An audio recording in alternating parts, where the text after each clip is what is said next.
Chips is a creepy little tale about a man who sells his soul to the devil and gets plagued by a talking rat.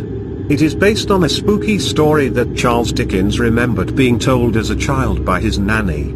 There was once a shipwright and his name was Chips. His father's name before him was Chips, and his father's name before him was Chips, and his father before him, and his father before him. So he came from a long line of Chipses. Chips the father had sold his soul to the devil for an iron pot, a bushel of 10-penny nails, a half-ton of copper and a rat that could speak, and Chips the grandfather had sold himself to the devil for the same, and Chips the great-grandfather had done the same thing, and all of them came to a terrible end, but the bargain had run in the family for a long time. One day, young Chips was at work on a ship at the docks. He was all alone, down in the dark hold of a ship that had been hauled up for repairs.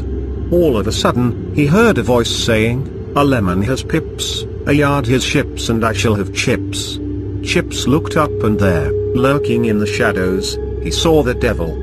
He had eyes as big as saucers and they burned with a red glow, spitting out sparks of fire whenever he blinked.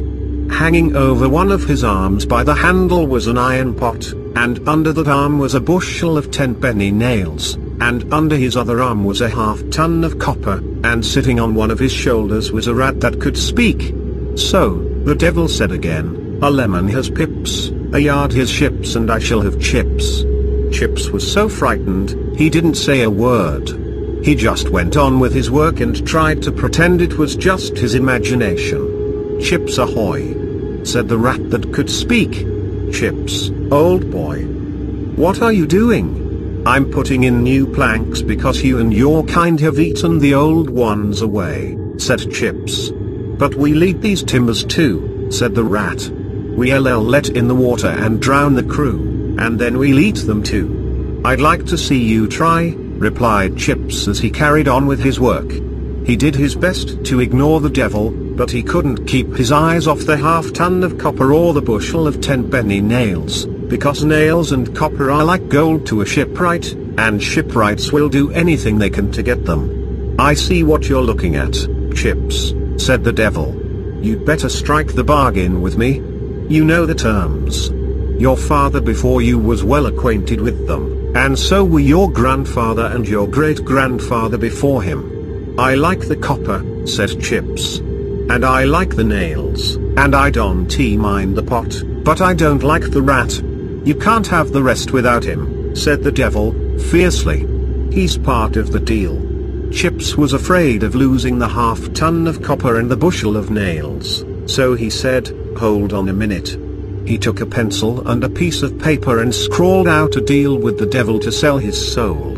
He handed over the signed contract and in return, got the half-ton of copper, the bushel of nails, the pot and the rat that could speak. With a cunning smile, the devil vanished. Chips used the copper and the nails to finish repairing the ship, and the deal made him very prosperous.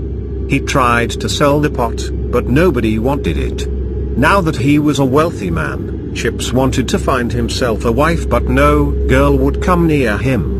The rat was perched on his shoulder day and night, and as soon as any girl saw it, she would run a mile away. So, Chips decided to kill the rat. One day, when he was at work in the shipyard, he put the rat into the iron pot. Then, he heated up a big kettle of scalding hot pitch and poured it into the pot, filling it full to the brim. He kept his eye on it until it cooled and hardened. Then he let it stand for 20 days, and then he sank the pot in water for 20 days more, and then he got the smelters to put it in the furnace for another 20 days. When they took it out, the pot was glowing red hot, but the rat was sitting in it, looking just the same as ever. It laughed and said with a jeer, "A lemon has pips, a yard has ships, and I shall have chips." With that, it jumped out of the pot and scampered away. Chips hoped that he had gotten rid of the rat for good. After that, he met a lot of women, and every night, he went out on a date. When he found one who was more beautiful than all the others, he asked for her hand in marriage, and she, of course, accepted. But, a terrible thing happened the next day. When he put his hand in his pocket, he found rat, In his hat, he found another, and in his other pocket, another, and in the sleeves of his coat, when he pulled it on to go meet his fiancée for dinner, he found 2 more. From that time on, he found himself plagued by rats. They climbed up his legs when he was at work and sat on his tools when he tried to use them. They got into his house, and into his bed, and into his teapot, and into his beer, and into his boots. When he bought a box of chocolates for his fiancée, a big fat rat jumped out of it and scratched her face. When he put his arms round her and tried to comfort her, he found a bunch of rats clinging to her back. So, the marriage was called off and everything was cancelled.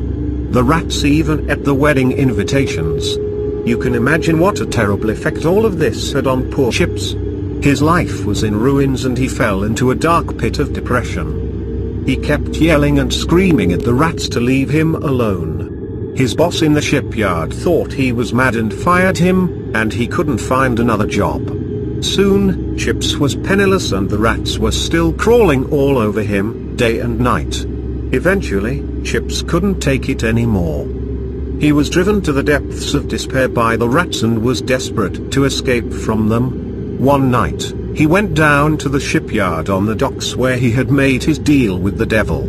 He stood at the edge of the docks and stared down at the water.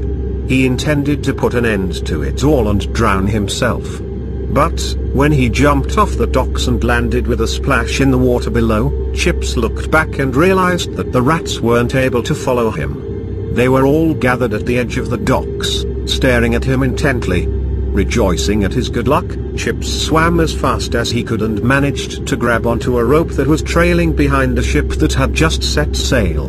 When the sailors pulled him on board, dripping wet, he realized it was the very same ship he had repaired in the shipyard.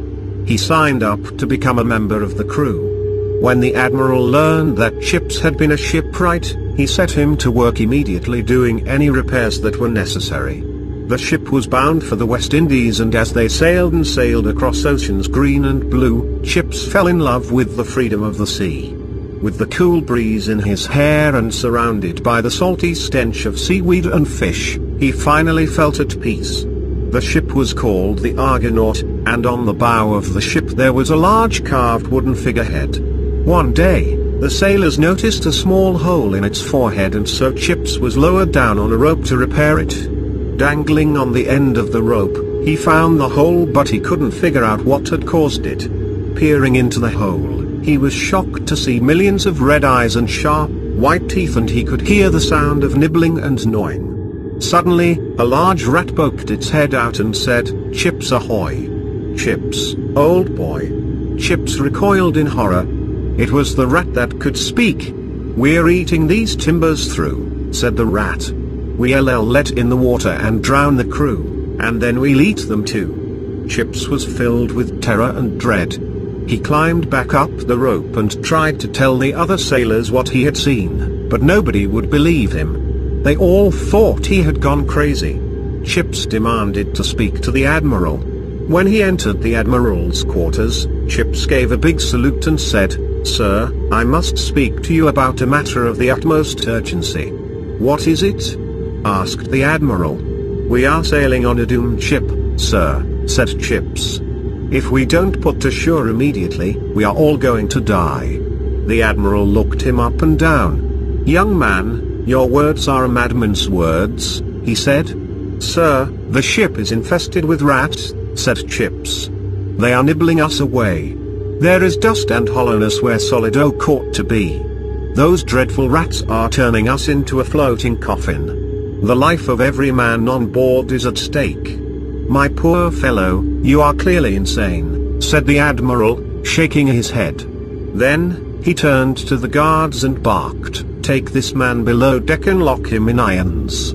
So, Chips was dragged down to the hold of the ship, and the guards shackled his wrists and ankles and left him there. He lay in his cell for 6 whole days and nights. By day, he would scream, over and over, "We're all going to die." But nobody paid any attention to him. By night, he would lie awake and listen to the rats nibbling and gnawing in the walls. Around midnight on the 7th night, A small hole appeared in the hull of the ship and water began to leak in. Within minutes, there were holes all over the ship and they kept getting bigger and bigger. A torrent of water rushed in and nothing could stop it. The ship went down with every living soul on board. A few days later, the remains of Chips floated to shore. The corpse had been partially devoured and, sitting on his chest was an enormous, overgrown rat that just kept laughing and laughing. A lemon has pips, a yard has ships and I've got chips.